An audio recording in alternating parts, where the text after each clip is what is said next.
Hello Internet, today is going to be a video on how to post ads on Craigslist. I'm not only going to show you how to actually post the ad, I'm also going to give you little tips and tricks that'll help sell your item faster. Now here we have the Craigslist main site for the San Francisco Bay Area. That's where we're going to be doing this video, but no matter where you live, as long as you have a Craigslist in your country or state, you will be able to follow the same instructions. As you can see here, Craigslist is all over the place, all over the world. You can go ahead and click on the area that closely relates to your area, or you can use the map view here and click on it and find the area. Before we get started with actually posting the item, I want to show you some best practices. Okay, best practices for Craigslist. Number one, make sure it works. I actually had a cell phone once. I was told it was unlocked. I thought my carrier unlocked it. They said it was unlocked. I went to sell the cell phone. The person who bought my cell phone could not transfer ownership with the phone. They were really upset. So make sure that your phone is unlocked, or if you're selling your car, make sure you have the pink slip that you don't need another signature. Make sure it's paid off in full. Things like this. Make sure your item is ready to transfer ownership. Otherwise, buyers will be pretty pissed off. Number two, clean it and take a photo. Before you even go on Craigslist and post your item, you should have the photo already taken, so when you post your ad, you already have the photo ready to upload. Number three, find all the things related to it. So if I'm selling an iPhone 6, I'm going to look for the original box if I have it. Maybe I have the receipt to show how long I've owned it for. Maybe I have the charging cables. Maybe I have a case. You want all those things together, so when you take the photo, you can get all those things in the photo, as well as you could charge a higher price now that you have a complete bundle or package. Number four, product information or other ads. I'm going to talk about that in just a second. Number five, leave your phone number. You're more likely to sell an item if people can send you text messages or call you.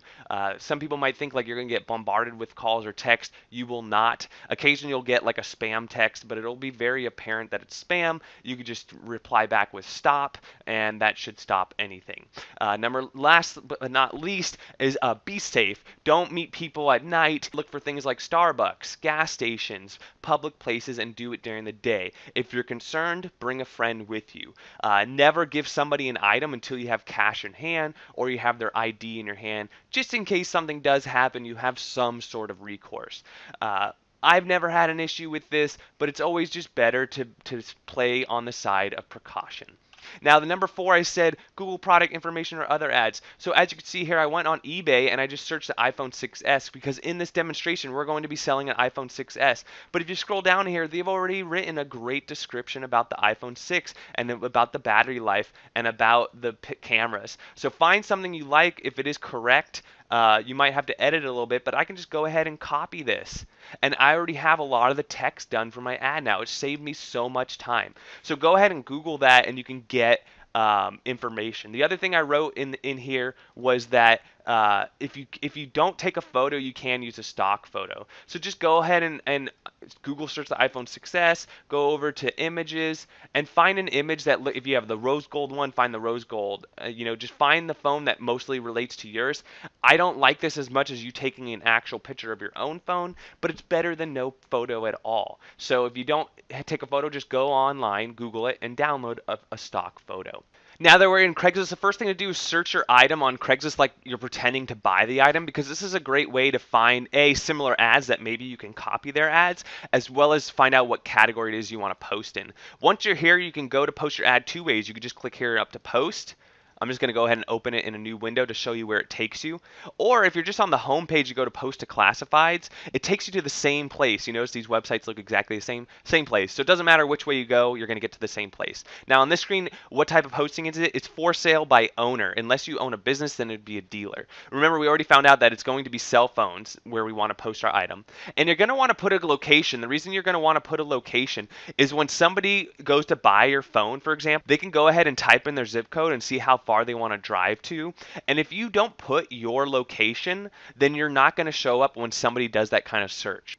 So at this point, you should see a blank ad, and I've already gone ahead and pre-filled this out. You're probably thinking like, oh my God, this is so much work. It's actually not very much work. The first thing, email. You're going to want to type in your email. If you don't want people emailing you, you can click this button here and no one will reply to your email, and that way they can just do phone or text.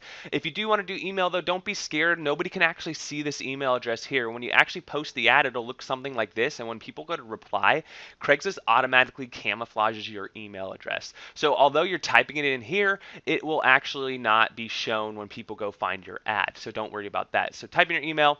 Remember, I told you you're more likely to sell your item quicker if you do by phone and text, so I like to click that and go ahead and type in your phone number. The contact name is optional, whether you want to use it or not.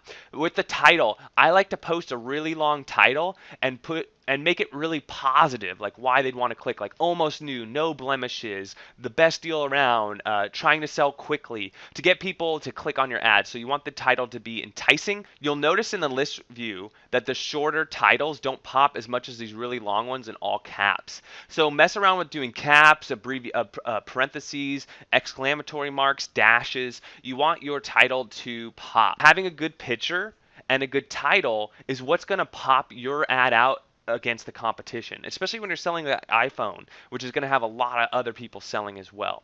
Now, when it comes now the price, I like to do 99. I always put $1 cheaper than I actually want to sell it for. The people that do $1 and then they ask something different, I think that's messed up. Don't do that. As far as your postal zip code, you can enter that in. That'll just tell them where it is. And again, you want to do that. Now, the first part of my ad, I like to just do a brief, like what it is you're buying, what's the condition, what's the model number, really easy. And then I say call, text, or email me, basically saying you can contact me any of those ways. And then I do the price. And then remember, we copied all this information from this other ad. I want all this ad in here because, for example, if somebody's looking for a TD LTE band, when somebody searches this, they're going to find my ad or this one other ad. So by having more text in your ad, you're adding to your search engine optimization, which is how likely you are to do a keyword search match. So the more text you have in your ad, the more likely you're going to come up in the search result. The only downside I see is like it makes your ad look kind of cluttered, but you could change that. The other thing I like to do is put misspellings in my ad. So I'll put the word Apple like that. I'll put the word Apple like that. And by putting the misspellings, if somebody accidentally goes to search for an Apple iPhone 6 and they go like this, as you can see, no searches were found. But the thing is, if my ad was posted right now with this word in it, when somebody searches Apple without the extra P, my phone would actually show up, and I would be the only one that they would click. Do not abuse this though. You might see some people with like hundreds of keywords that have nothing to do with iPhones. You will get your ad flagged. Once you've written a great ad and you finished your posting body, as you can see, this has only taken us like less than 5 minutes so far. You do want to do in your posting details the model, the make. Now show on maps. So this is where I don't like giving people my exact address, so I don't fill this part out. You can still show yourself on a map though, and what it will do is it'll just draw a big circle around the area that you put for your postal code. So this person gave an exact address, and as you can see, it shows you exactly where they are on Google Maps. With an iPhone, I would do this where you just give them your zip code, and it just draws like a 5 or 10 mile radius, I'm not sure, around the area that you had provided. When you are adding photos, when you add like multiple photos, for example, you can move them around to see which photo you want to be on the front cover of your ad. Once you've done that, you're now going to get to this. You're not done yet. Your ad is not. Make sure you click this button right here. If you do not click this button, your ad is not live yet. If you like this video, if I added value, could you please give it a like and a subscribe? I'd really appreciate it. Best of selling to you, and until next time.